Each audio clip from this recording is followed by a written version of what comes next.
He could feel his stomach almost twist as the aircraft started its long ascent into the sky. He was already holding onto his seat, yet now he couldn't help but tighten his grip even more. How long had it been since he'd last been on a plane? A good 15 to 20 years, perhaps, probably that much.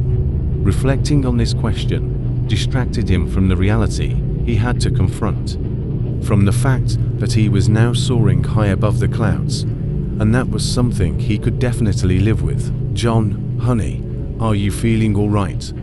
You look so pale." A voice caused him to snap out of his thoughts. Leaning over him was his wife, Anne. "No, I just haven't eaten much today. That's all," he replied. Damn it, why did he have to get the window seat? At first, before boarding the plane, he had tried to offer it to Anne, making it seem like a sacrifice on his part. "Say, Anne, I'm willing to offer you my seat by the window, so just tell me if you want it." "My wife deserves the best," he smiled, but his smile soon turned to a forced one, as he heard Anne tell him that she didn't really want to deprive him of his benefit because, frankly, she didn't really find sitting by the window all that special. "Besides, there's a good chance of me getting nauseous from the view, so I'll have to pass," she added. He had never told her about his fear of flying, a fear rooted deep within him since his childhood. The heights weren't the source of his fear, though. No, it was something far more sinister. He shuddered at the thought of even trying to recall the incident that had scarred him for life. The seatbelt icon was now switched off. A flight attendant carrying a little basket was distributing hard candies. It wasn't long before she reached the couple's row. "May I interest you in some candy for your clogged ears?" she asked politely, and was already sucking hers, but he was reluctant. "It's on the house, sir, offered by us, to you, completely free of charge."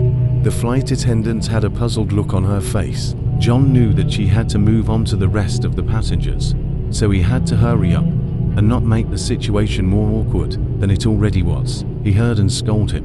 "John Calver, for God's sake, she's talking to you." She then proceeded to turn to the woman standing above them, basket in hands. "Please excuse him. I don't know what's gotten into him today."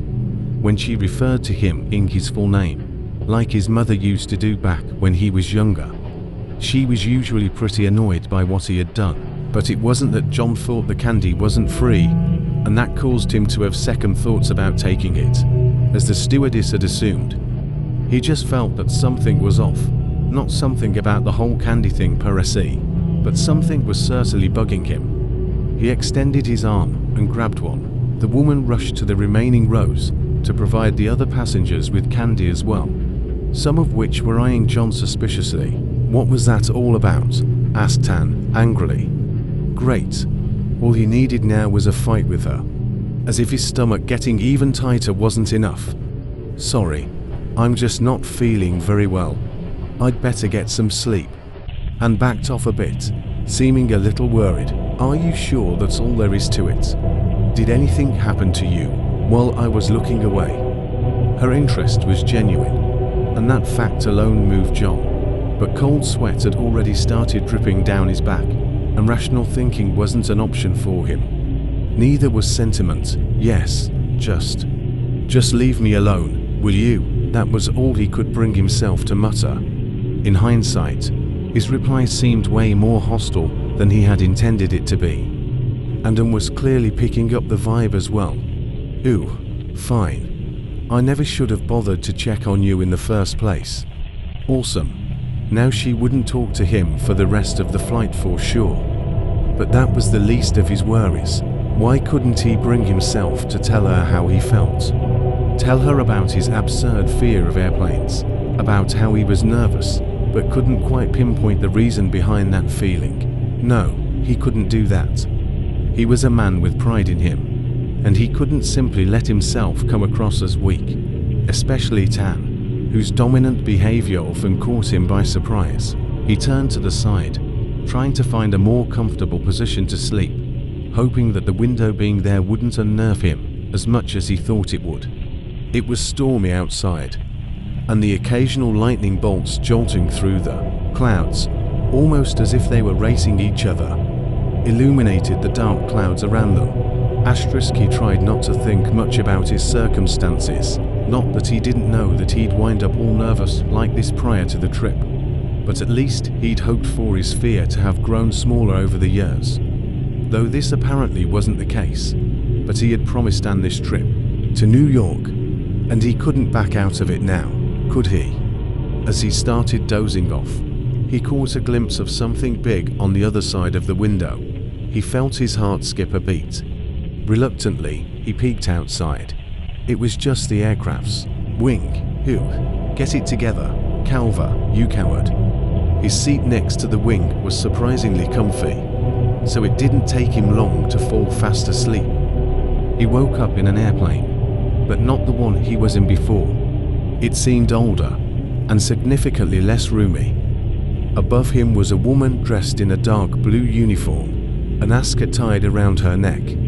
"Would you like to come over, little one?" she said in a charming voice, her eyes fixated on John. Little one. He wasn't even that short. He was about to give her a piece of his mind when he heard a familiar voice next to him. "Come on, John. Answer to the nice lady." He turned around. Mother. His long-gone mother, in the flesh, was sitting there, next to him. What was going on? He tried to say something, but his voice wouldn't come out. It was as if he had no control over his actions, save for changing his visual perspective. And then he looked at his arms. His small and childlike arms, to be precise, the right one sporting a Disney-themed band-aid near his elbow. And then he realized what was going on. It couldn't be. All these years had gone by, and all that had remained in his head from that fateful night was his irrational fear. But the scene in front of him was so vividly reenacted that he doubted whether his adult life was only a fabrication constructed in his head, and that this was the actual reality. No, it couldn't be. He kept repeating that phrase in his head. The only logical conclusion was that he was having a dream. Yes, that was all. A dream, a bad dream. A nightmare surfacing from the part of his memory he so desperately tried to seal away. Indeed, his theory was confirmed when he anticipated that he knew how the events unfolding in front of him would play out. The woman, who he by now had understood was a stewardess, invited him once again to join the pilots in the cockpit of the aircraft, an invitation which his younger self happily accepted, despite his older incarnation trying desperately to stop him. If only, back then, he knew what was to follow. Well, this whole cockpit thing must be a practice probably utilized by airlines so as to come across as family-friendly to their clientele, he thought to himself. What was he even doing, thinking about trivial stuff like this? He had to prevent the nightmare from reaching its conclusion. No, he didn't want to have to confront it again. He tried to wake himself up, but his efforts were in vain. He could only watch as his tiny feet dragged him all the way to the cockpit's door. It was as if his body was one with that of the younger John's, only that it was intangible and unresponsive. The stewardess pulled the door's handle, and the door gave way, squeaking open. "I've brought a young fan," he heard the woman say, as she made her way out of the room again. A lot of flashing buttons and equipment, the purpose of which he had no idea, surrounded him. He couldn't make much out by looking through the windshield, other than that it was pitch black, and that it was raining heavily. It was at this instant that he felt a chill run down his spine, but he didn't have any clue as to why. No, he knew why. He just didn't want to acknowledge it. The pilot was the one to speak first. "Hi there, champ. What's your name?" he asked in a friendly voice. John, his younger self replied. The co-pilot didn't utter a single comprehensible word, however. All he did was mutter some gibberish to a strange device installed on the control panel in front of him. The device would do the same every now and then, and the two seemed to be going along pretty well in terms of things to discuss, albeit in this weird manner.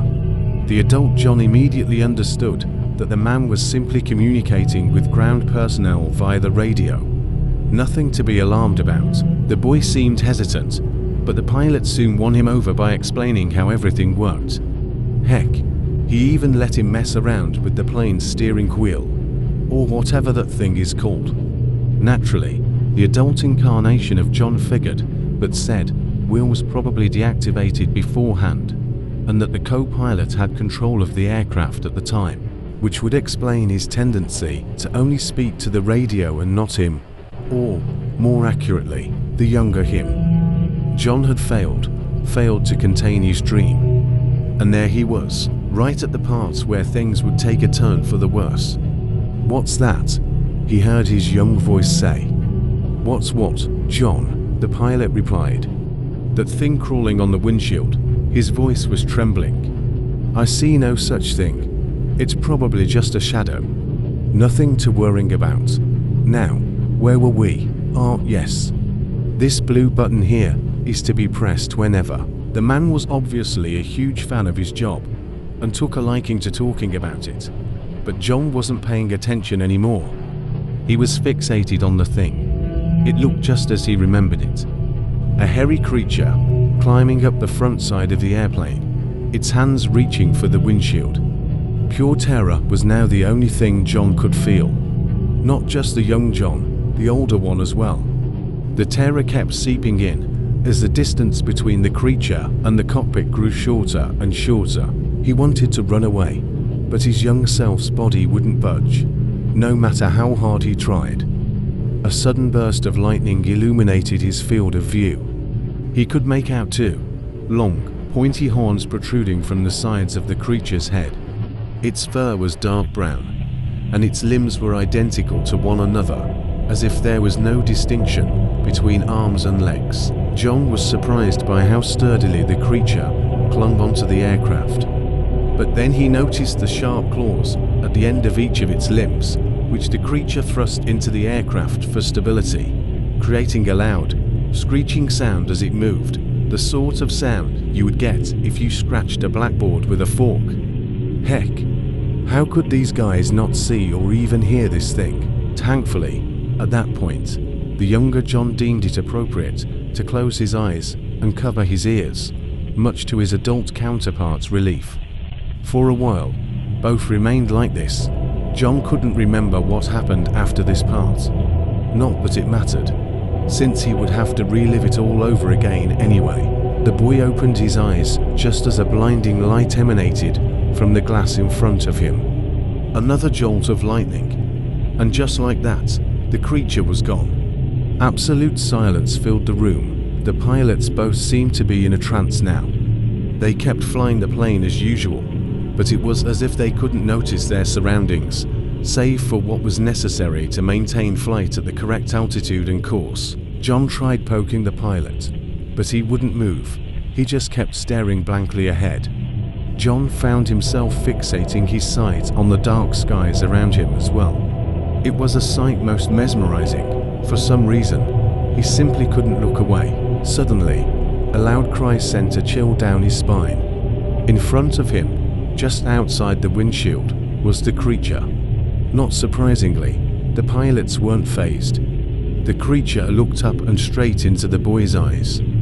A grin was present on its face, which allowed John to glance at the several rows of teeth hidden within its mouth, which the creature proceeded to brush over with its long snake-like tongue. And then he was unlucky enough to glance at its eyes. Those red eyes filled with nothing but bloodthirst. John woke up, surprised by how he didn't scream in the process.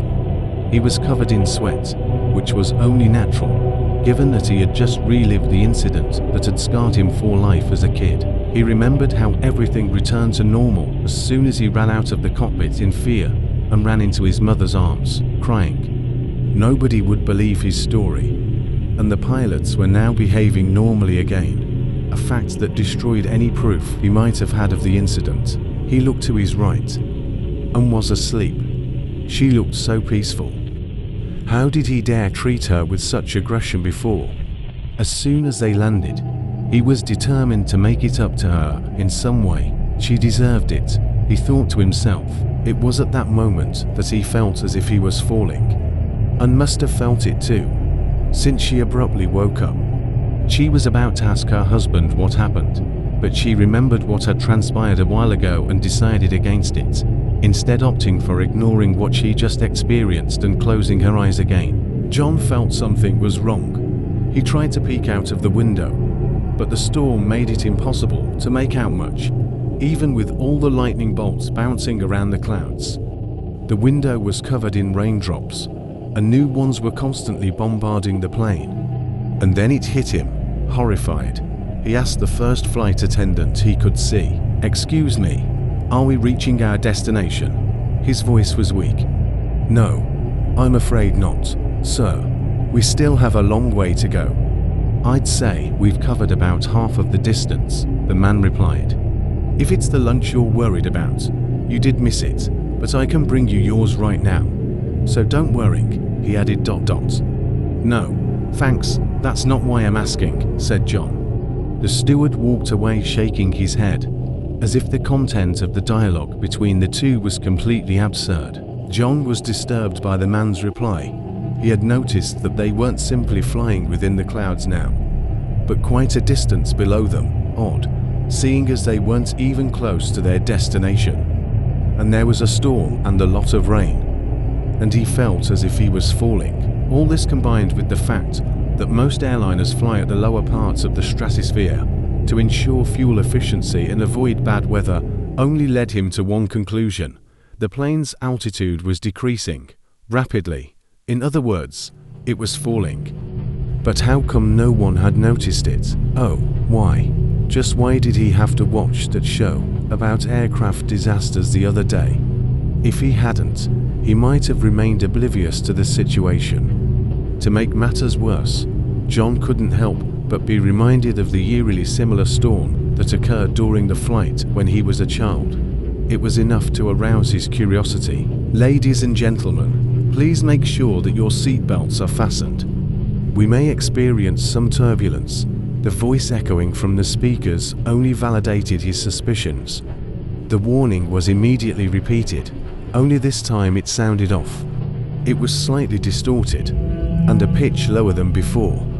And then it was heard once again, only this time it was as if someone repeated it via a walkie-talkie with a bad connection. "Ladies and gentlemen, play all that you..." And the announcement was cut off just like that. Nobody seemed to notice. Was it all in his head? Had he started losing his mind? An excessively bright flash interrupted his thoughts. Had the plane been hit by lightning? He couldn't really tell. But then again, he wasn't really paying attention to the flash itself, but to something that its light revealed, a creature on the wing of the plane. Trying to make out its characteristics only revealed what John already knew. It was the creature he had grown so afraid of.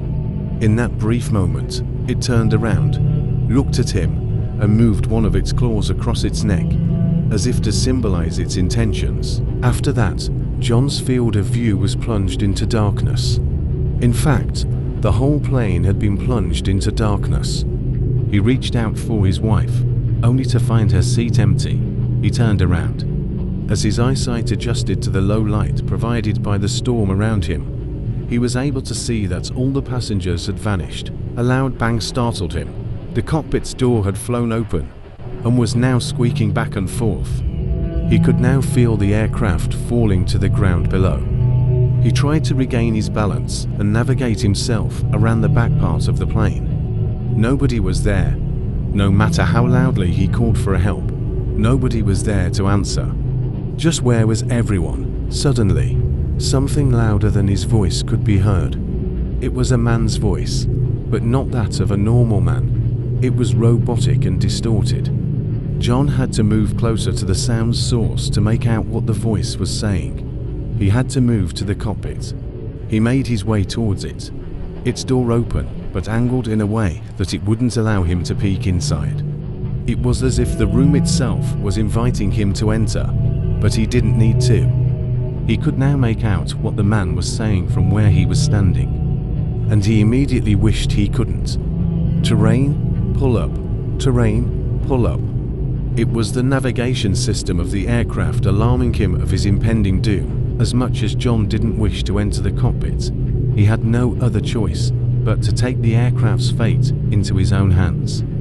He rushed towards the door, a task that proved to be much more strenuous than normal due to the aircraft now spinning out of control. Complete silence was now prevalent. John couldn't even hear the storm outside, nor see it through the windshield. All he could make out was a dark void ahead of him. Even the terrain alert, something you wouldn't expect to suddenly stop working, had ceased to sound. The pilots were not there. John would have to somehow fly the metallic beast to safety. Even if he didn't succeed, which would probably be the case, he figured, it would at least be better than not trying at all. As he made his way towards the pilot's seat, he was stopped in his tracks by the sight in front of him. He could see his wife's beautiful brown hair extending from the back of the chair. She must have been in deep sleep, since she didn't move when he entered the room, even though he made a lot of sound in his attempts to reach the door, and, quite frankly, he hoped she was asleep, because if she wasn't, not now, Calver, there's no time for this. He whipped his mind back to shape, quickly dismissing the macabre and unpleasant thought. After all, he couldn't tell yet, since he hadn't seen her from the front, and the thought that there was still hope for her filled him with hope as well. Honey, are you all right?" He whispered, no response, and he exclaimed in a worried voice. It was then that he heard the same robotic voice from before, emanating from a nearby speaker. "Cockpit security lockdown initiated," it said. The cockpit's door slammed shut before he could react. The hair from the chair was now withdrawn, as if the one sitting there had moved. He saw a hairy limb grab the chair's arm, thrusting its long claws into the leather. A head slowly protruded from the side of the chair, with a huge mouth bearing several rows of teeth inside, grinning. And then John was unlucky enough to glance at the eyes on that head. Those red eyes filled with nothing but bloodthirst. He heard the creature say, "Yes, honey."